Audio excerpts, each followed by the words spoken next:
Hello everyone, welcome to my channel inbox geography.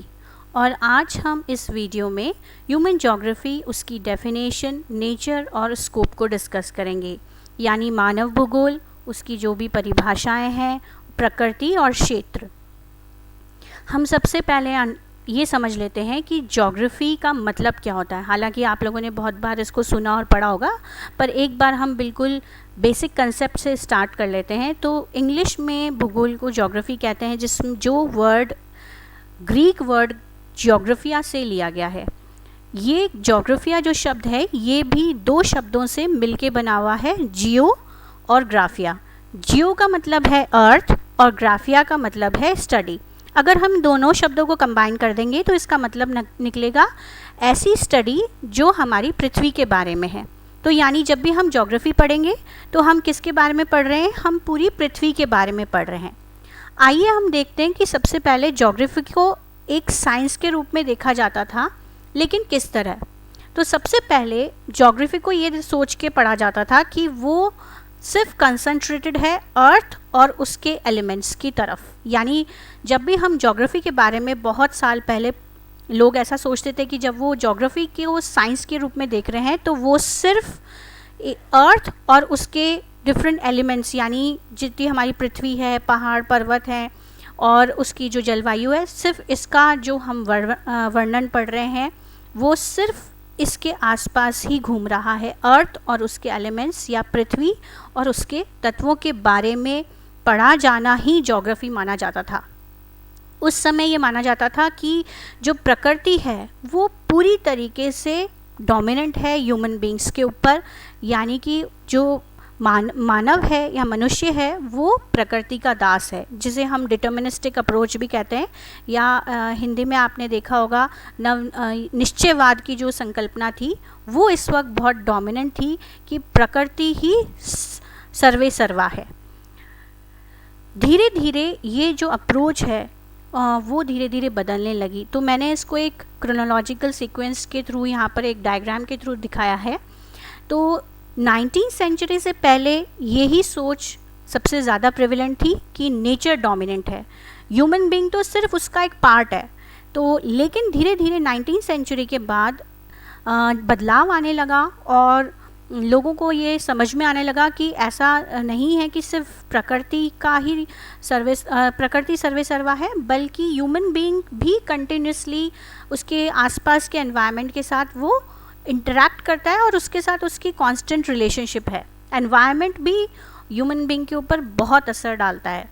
इसी बीच Darwin की theory 1859 में आई, जिसमें उन्होंने ओरिजिन ऑफ स्पीशीज़ के बारे में बताया। इस थ्योरी में सबसे डोमिनेंट बात ये थी कि उनके हिसाब से जो भी ऑर्गेनिजम्स हैं या लिविंग बीइंग्स हैं हमारी पृथ्वी पे, वो लगातार एनवायरनमेंट के अनुसार अपने आप को चेंज करते रहते हैं, मॉडिफाई करते रहते हैं या अडाप्ट करते रहते हैं खुद को।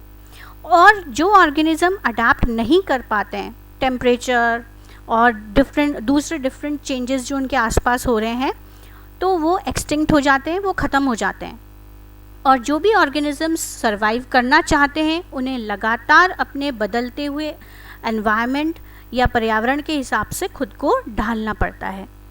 नेक्स्ट, रेडजल ने बहुत सारी स्टडीज़ करी। बेसिकली वो मेडिटेरियन कोस्टल रीजन्स के ऊपर स्टडी करते थे और उन्होंने अपना जो भी वो ट्रैवल करते थे उसके अनुसार उन्होंने जो भी उनके एक्सपीरियंस थे, जो उन्होंने सोचा था कि एनवायरनमेंट और ह्यूमन बीइंग में एक कांस्टेंट रिलेशनशिप है, उसको उन्होंने दो अलग अलग वॉल्यूम में, एक वॉल्यूम 1882 में और एक वॉल्यूम उन्होंने 1891 में जो ग्रंथ निकाला उसका नाम था एंथ्रोपोज्योग्राफी, और उसमें इन्होंने इसके बारे में बताया।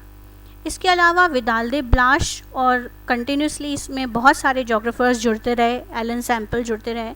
तो उन्होंने ह्यूमन ज्योग्राफी को एज अ सेपरेट साइंस के रूप में डेवलप किया। इनफैक्ट विदाल दे ब्लाश ने तो उनको कहा भी जाता है कि ये फादर हैं French school of human geography. तो इस तरीके से जोग्राफर्स ने कॉन्स्टेंटली इसके ऊपर डिस्कशन किए, अपनी इन्होंने थ्योरीज़ रखी, इन्होंने जो भी ट्रैवल किया या इन्होंने ऑब्ज़र्व किया एनवायरनमेंट में, उन्होंने ये हाईलाइट करते रहे वो कि ह्यूमन ज्योग्राफी का तो एस्पेक्ट है, लेकिन इसको हमने ह्यूमन ज्योग्राफी एक सेपरेट डिसिप्लिन की तरह रिकग्नाइज करना शुरू किया, क्योंकि ह्यूमन बींग्स कॉन्स्टेंटली एनवायरनमेंट को इफ़ेक्ट करता है और साथ में एनवायरनमेंट भी ह्यूमन बींग्स के साथ उनको इफ़ेक्ट करता है, उनकी लाइफस्टाइल को मॉडिफाई करता है। तो इस तरीके से धीरे धीरे ह्यूमन ज्योग्राफी का डेवलपमेंट हुआ। अगर हम आज के कॉन्सेप्ट में बात करें तो ज्योग्राफी को बेसिकली 2 डिविजन्स में देखा जा सकता है या 2 डिसिप्लिन्स के रूप में देखा जा सकता है उसके, फिजिकल ज्योग्राफी और ह्यूमन ज्योग्राफी, यानी भौतिक भूगोल और मानव भूगोल। फिजिकल ज्योग्राफी जैसा कि आप फर्स्ट ईयर में आप पढ़ चुके हैं या आपने पढ़ा भी होगा, जो भी हम जितने भी हमारे फिज़िकल फीचर्स हैं, जैसे क्लाइमेट वेरिएशन, जितने हमारी माउंटेन बिल्डिंग थ्योरीज़ हैं जो फिज़िकल एलिमेंट्स को डील करती है, जिसमें हम फिज़िकल एलिमेंट्स के बारे में स्टडी करते हैं, वो फिज़िकल ज्योग्राफी, और जो ह्यूमन एलिमेंट्स के बारे में स्टडी की जाती है वो ह्यूमन ज्योग्राफी। अब हम कुछ जो डेफिनेशंस हैं ह्यूमन ज्योग्राफी की वो हम देख लेते हैं। तो बहुत सारी डेफिनेशंस हैं, लेकिन इस वीडियो में कुछ एक डेफिनेशंस ही इंक्लूड की गई है। इसकी एक वीडियो इंग्लिश डेफिनेशंस की भी सेपरेटली ऑलरेडी है, आप उसको भी रेफ़र कर सकते हैं। बहुत सारी डेफिनेशंस इसके अलावा जो वीडियो में नहीं है उसको भी आप बुक्स में से देख सकते हैं। मैंने यहाँ पर कुछ इंपॉर्टेंट डेफिनेशंस इंक्लूड करी हैं। तो जो रेड्ज़ल हैं उनके हिसाब से जो उन्होंने इसको डिफ़ाइन किया, उन्होंने ह्यूमन ज्योग्राफी को एक सिंथेटिक स्टडी का मतलब यहाँ पर, या हिंदी में जिसे हम कहते हैं संश्लेषित अध्ययन या सिंथेटिक स्टडी को हम ऐसे समझ सकते हैं कि जब स्टडी की जाती है बहुत सारे अलग अलग फैक्ट्स को लेके, आइडियाज़ को लेके, हम उसको इंटीग्रेट करते हैं, हम उसे इकट्ठा करते हैं उस नॉलेज को और उसको एक बेस देते हैं, तो वो सिंथेटिक स्टडी कहलाती है। लेकिन ये सिंथेटिक स्टडी यहाँ जो रेड्ज़ल कह रहे हैं वो किसकी है? वो सिंथेटिक स्टडी यानी हम बहुत सारी चीज़ों को जब हम इकट्ठा करके पढ़ रहे हैं, वो किसको पढ़ रहे हैं? हम एक रिलेशनशिप को पढ़ रहे हैं, और ये रिलेशनशिप किसका है? ह्यूमन सोसाइटीज़ का और अर्थ सरफेस का, यानी जो मानव है और या मानव का समाज है उसका और हमारी पृथ्वी के बीच में जो सह संबंध है उसको संश्लेषित रूप में अध्ययन करना ही ह्यूमन ज्योग्राफी है या वो मानव भूगोल है, ऐसा रेड्ज़ल ने कहा था। नेक्स्ट एलन सैम्पल, उन्होंने भी बहुत, ये अमेरिकन ज्योग्राफर थी और इन्होंने बहुत कंट्रीब्यूट किया था, इन्होंने एनवायरनमेंट के रोल को बहुत ज़्यादा हाईलाइट किया था। तो इन्होंने जो डिफ़ाइन किया है, इन्होंने भी इसको रिलेशनशिप कहा है, लेकिन सैम्पल ने ये कहा है कि ये रिलेशनशिप कॉन्स्टेंटली चेंज हो रही है, और वो रिलेशनशिप है किसके बीच में? एक मानव जो बिल्कुल भी रेस्ट नहीं कर रहा है, काफ़ी एक्टिव है, और हमारी अर्थ में जो कि हमेशा बदलती रह रही है। Is the study of human geography is the study of changing relationship between unresting man and unstable earth. हमने एलन सैम्पल ने अनरेस्टिंग मैन इसलिए कहा है क्योंकि लगातार ह्यूमन बीइंग अपनी एक्टिविटीज़ की वजह से बहुत सारे अपने आसपास के एनवायरनमेंट में चेंजेस लाता रहता है। और अनस्टेबल अर्थ क्यों कहा है? क्योंकि उनके रेफरेंस के हिसाब से हमारी पृथ्वी हमेशा उसमें कहीं ना कहीं बदलाव आते रहते हैं। आपने पढ़ा भी है ज्योग्राफी में, कहीं माउंटेन्स में अपलिफ्टमेंट हो रहा है, कहीं सी लेवल राइज हो रहा है, कहीं बाढ़ आ रही है, कहीं अकाल पड़ रहा है, बहुत सारे हमारी पृथ्वी पे चेंजेस आते रहते हैं। तो हमारी जो ये अनस्टेबल अर्थ है और हमारे मानव है, इसके बीच में जो कांस्टेंट रिलेशनशिप है जो हमेशा बदलता रहता है, उसकी स्टडी ही ह्यूमन ज्योग्राफी है, ऐसा एलन सैम्पल ने डिफ़ाइन किया है। इसके बाद विदाल दे ब्लाश की मैंने डेफिनेशन यहाँ यूज़ करी है, जो उन्होंने स्पेशली इसको डिस्क्राइब करते हुए बताया था ह्यूमन ज्योग्राफी को, उनकी book principles of human geography में। उन्होंने क्या कहा था कि बेसिकली उन्होंने रेफ़र किया ह्यूमन ज्योग्राफी को एक कंसेप्ट के रूप में। उन्होंने ये समझाया कि ये एक कंसेप्ट है, ह्यूमन ज्योग्राफी एक कंसेप्ट है जो हमारी पृथ्वी के जो फिज़िकल लॉज होते हैं, अगेन फिज़िकल लॉज का मतलब हमारी पृथ्वी पे जो ऐसे एलिमेंट्स हैं जो प्राकृतिक प्राकृतिक हैं, जैसे कि हवा, पानी, वर्षा, टेम्परेचर, ह्यूमिडिटी, ये माउंटेन्स, जितने भी फिजियोग्राफिक फीचर्स हैं, वो सब फिज़िकल एलिमेंट्स हैं हमारी पृथ्वी में। तो ऐसे फिज़िकल एलिमेंट्स की नॉलेज जो हम हमेशा ह्यूमन बींग्स को ये मॉडिफाई, उनको हमेशा प्रभावित करती है, उनके रहन सहन को मॉडिफाई करती रहती है, उसकी सिंथेटिक नॉलेज ही एक कंसेप्ट के रूप में है ह्यूमन ज्योग्राफी। तो ये कंसेप्ट जो डेफिनेशन दी थी वो विदाल्दे प्लाश ने दी थी। अब हम बात करते हैं नेचर ऑफ ज्योग्राफी की। हमने ये समझ लिया ज्योग्राफी क्या है, हमने ये समझ लिया ह्यूमन ज्योग्राफी का धीरे धीरे डेवलपमेंट कैसे हुआ। अब कई बार इससे जो क्वेश्चंस आता है इससे रिलेटेड वो आता है कि what is the nature of geography. तो सबसे पहले हम इस चीज़ को ही समझ लेते हैं कि जब भी आपसे पूछा जाए कि नेचर क्या है इन टर्म्स ऑफ सब्जेक्ट या विषय की प्रकृति के बारे में प्रश्न हो, तो हमें दिमाग में क्लियर होना चाहिए कि नेचर जब हम किसी सब्जेक्ट की स्पेशली पढ़ रहे हैं, इसका मतलब उस विषय की मेजर ट्रेट्स क्या है, उस विषय की मेजर कैरेक्टरिस्टिक्स क्या है, उसमें उस सब्जेक्ट में किस चीज़ के ऊपर सबसे ज़्यादा ध्यान दिया जाता है, उसका मेजर सब्जेक्ट मैटर किसको एम करता है, ये सब कुछ ही उस सब्जेक्ट की नेचर बनाता है। तो ये आप कंसेप्ट क्लियर रखिएगा।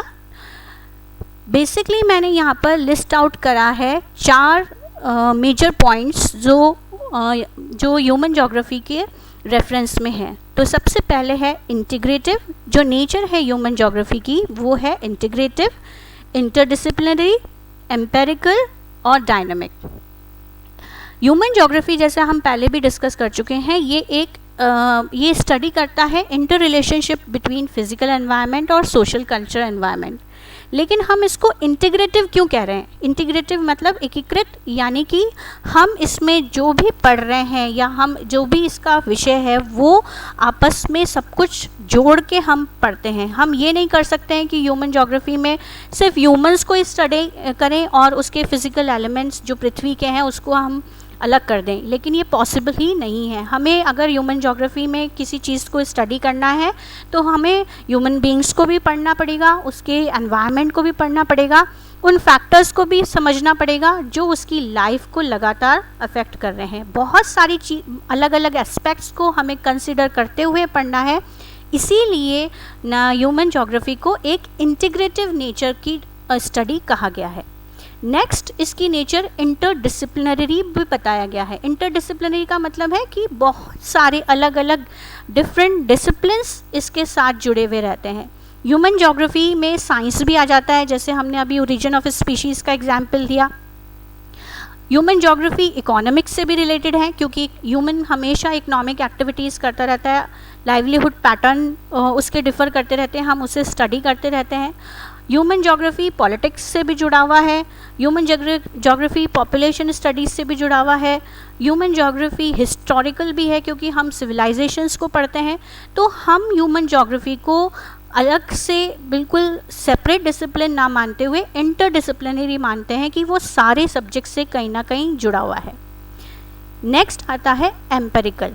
तो एम्पेरिकल का मतलब क्या होता है? एम्पेरिकल का मतलब होता है एक ऐसी स्टडी जो स्टैटिस्टिकल और क्वांटिटेटिव डेटा के ऊपर बेस्ड है या फैक्ट्स के ऊपर बेस्ड है। हम उसे जनरलाइज स्टेटमेंट्स के थ्रू नहीं बता सकते हैं।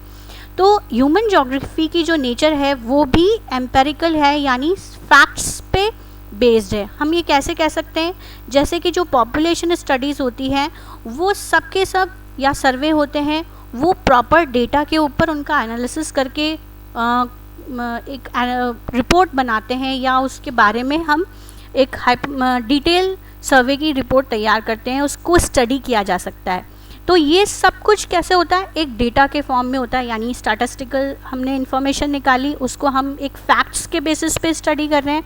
हम ग्रोथ पैटर्न डिस्कस करते हैं, पॉपुलेशन की डेंसिटी ऑफ पॉपुलेशन स्टडी करते हैं, वो फैक्टर्स स्टडी करते हैं जो इस डेंसिटी ऑफ पॉपुलेशन को अफेक्ट कर रहे हैं। तो ये सब कुछ फैक्ट्स के ऊपर बेस्ड है।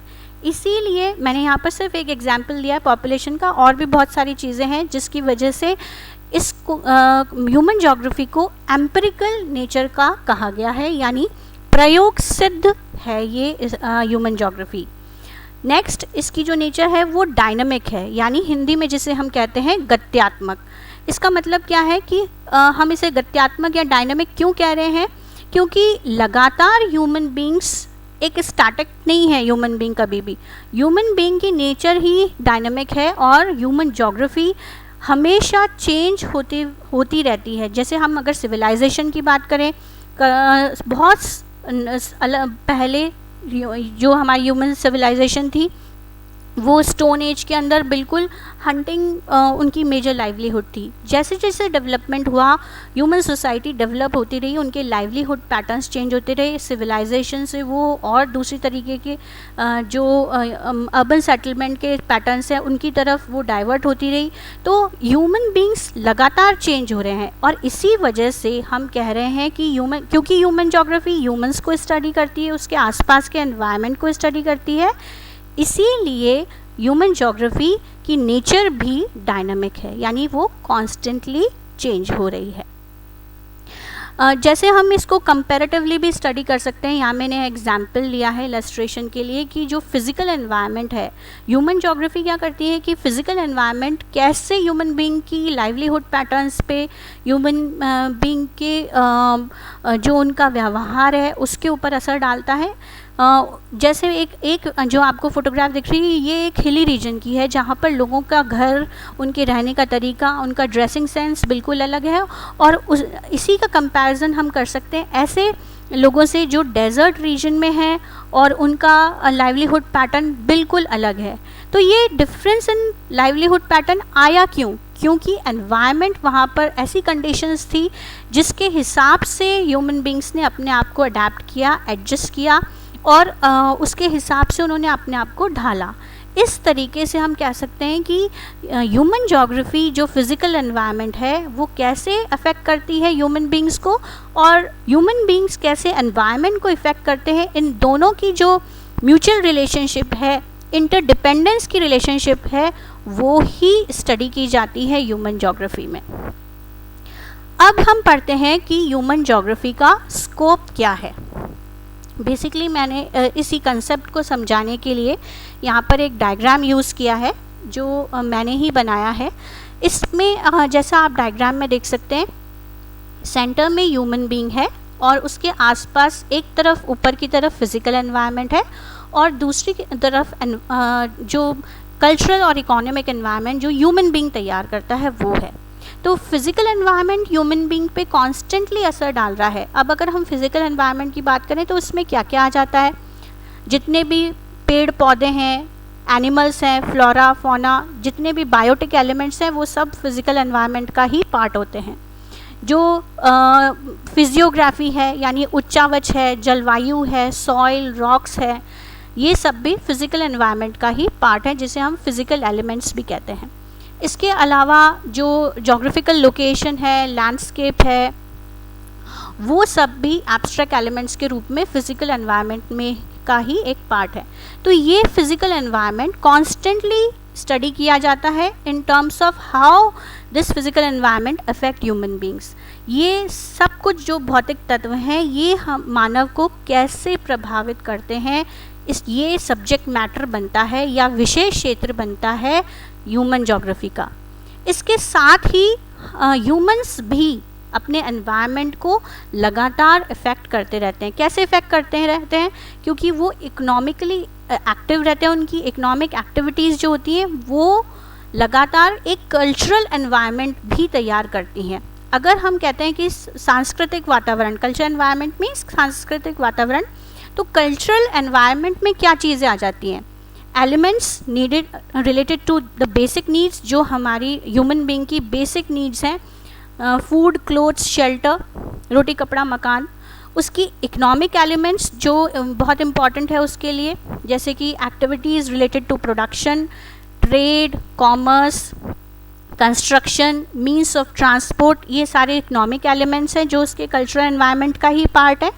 और इसके बाद आता है social and political elements. Social और पॉलिटिकल एलिमेंट्स में क्या क्या आ जाते हैं? उसका धर्म, उसकी वैल्यूज़, उसकी परिवार, ये सब कुछ मिलकर ह्यूमन बीइंग के आसपास का एनवायरनमेंट बनता है। तो फिज़िकल एलिमेंट्स कैसे ह्यूमन बींग के ऊपर उसका असर डाल रहे हैं, और ह्यूमन बींग्स अपने आसपास के एनवायरनमेंट को फिज़िकल एनवायरनमेंट के साथ एडजस्ट करते हुए मॉडिफाई कर रहा है, ये सब कुछ पढ़ना ही ह्यूमन ज्योग्राफी का विषय क्षेत्र है या उसका स्कोप है। बेसिकली अगर हम इसको लिस्ट आउट करें तो ह्यूमन ज्योग्राफी के विषय क्षेत्र में या उसके स्कोप में क्या क्या चीज़ें आ जाती है हम डायग्राम में तो देख चुके हैं, लेकिन एक बार यहाँ पर लिस्ट आउट कर देते हैं। तो ह्यूमन ज्योग्राफी स्टडी करता है मानव जाति के को, उसकी ह्यूमन सोसाइटीज़ की जैसे ग्रोथ हो रही है उसको, जनसंख्या, उसके घनत्व को, उसके वितरण को, जो भी जनसंख्या डेमोग्राफिक कैरेक्टरिस्टिक्स है, जनसंख्यीय विशेषताएं हैं उनको, माइग्रेशन पैटर्न्स यानी ह्यूमन बींग किस वजह से माइग्रेट कर रहे हैं, एक जगह से दूसरी जगह जा रहे हैं, फिज़िकल और कल्चरल डिफरेंस आप जानते हैं हमारे, अगर हम एग्जाम्पल से समझें इसे तो नॉर्थ इंडिया के जो लोग रहते हैं साउथ इंडिया से बिल्कुल डिफरेंट है, क्योंकि उनका क्लाइमेटिक कंडीशंस अलग है, उनकी physiography north India south India की बिल्कुल डिफरेंट है। तो वो कैसे डिफरेंट है, क्यों डिफरेंट है, इस सबको स्टडी करना ह्यूमन ज्योग्राफी के ही स्फेयर में आता है। और कितनी ह्यूमन बींग्स की कितनी अलग अलग तरीके की इकोनॉमिक एक्टिविटीज़ है, उनको भी ह्यूमन ज्योग्राफी के अंतर्गत ही पढ़ा जाता है। तो ये सारी चीज़ें जो हैं वो स्कोप ऑफ ह्यूमन ज्योग्राफी के अंदर आती है, यानी कि जो मानव भूगोल है उसकी विषय वस्तु क्या है। तो इन सबको पढ़ना यानी मानव से रिलेटेड जो जितने भी एस्पेक्ट्स हैं, ह्यूमन बींग से रिलेटेड जितने एस्पेक्ट्स हैं उसको स्टडी करना, उसका डिस्क्राइब करना, उसका सिंथेसिस करना, वो सब कुछ ही ह्यूमन ज्योग्राफी का विषय वस्तु है या फिर स्कोप है। मैंने इस वीडियो में कुछ और भी पार्ट इंक्लूड किया है जिसमें रेडज़ेल के अनुसार कुछ ऑब्जेक्टिव्स दिए हुए हैं ह्यूमन ज्योग्राफी के बारे में। उन्होंने बेसिकली ह्यूमन ज्योग्राफी के 3 ऑब्जेक्टिव दिए हैं। मोड ऑफ ह्यूमन डिस्ट्रीब्यूशन यानी जो मानव है उनका वितरण का स्वरूप अलग अलग है सब जगह, उसको स्टडी करना या उसको अध्ययन करना ह्यूमन ज्योग्राफी का मेन एम है। Interpretation of these distribution determined by physical environment, इसी से लिंक्ड सेकेंड ऑब्जेक्टिव इन्होंने रेडज़ेल ने दिया है कि ये डिस्ट्रीब्यूशन पैटर्न या वितरण जो है मानव का ये अलग अलग जगह अलग अलग है। जैसे कि अफ्रीका में लोग, उनका लाइफ स्टाइल, उनका ट्रेडिशन बिल्कुल अलग है इंडिया में रहने वाले लोगों से या अमेरिका में रहने वाले लोगों से। तो ये क्यों है, ऐसी कौन सी फिज़िकल जो कंडीशंस थी जिसकी वजह से ये मॉडिफिकेशंस उन लोगों में आए, इनको समझना, इनको एनालाइज करना, ये ही ऑब्जेक्टिव है ह्यूमन ज्योग्राफी का। और लास्ट में ह्यूमन बींग्स कॉन्स्टेंटली अफेक्ट कैसे हो रहे हैं एनवायरनमेंट से, और ह्यूमन बींग्स भी साथ में एनवायरनमेंट को कैसे अफेक्ट कर रहे हैं, म्यूचुअल रिलेशनशिप, एक तरफ एनवायरनमेंट ह्यूमन बींग को इफ़ेक्ट कर रहा है और ह्यूमन बींग भी एनवायरनमेंट को कॉन्स्टेंटली इफ़ेक्ट कर रहा है। तो इसको स्टडी करना ही उद्देश्य माना है ह्यूमन ज्योग्राफी का रेडज़ेल ने। इसको हम इस तरीके से भी देख सकते हैं कि ह्यूमन ज्योग्राफी एडजस्टमेंट और रिलेशनशिप की स्टडी है।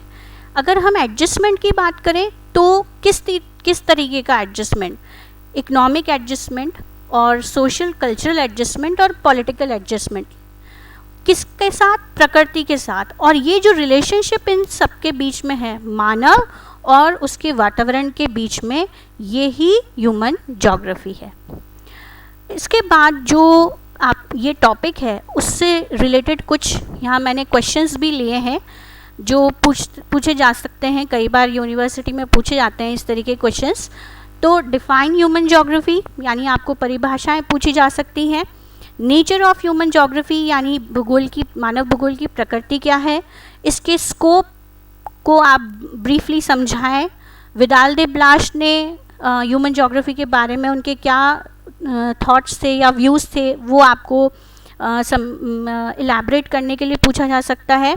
हम ह्यूमन ज्योग्राफी को या मानव भूगोल को एम्फिरिकल स्टडी क्यों कह रहे हैं, ये पूछा जा सकता है। इंटीग्रेटिव नेचर है ज्योग्राफी की यानी एकीकृत प्रकृति है, ये क्यों कह रहे हैं हम।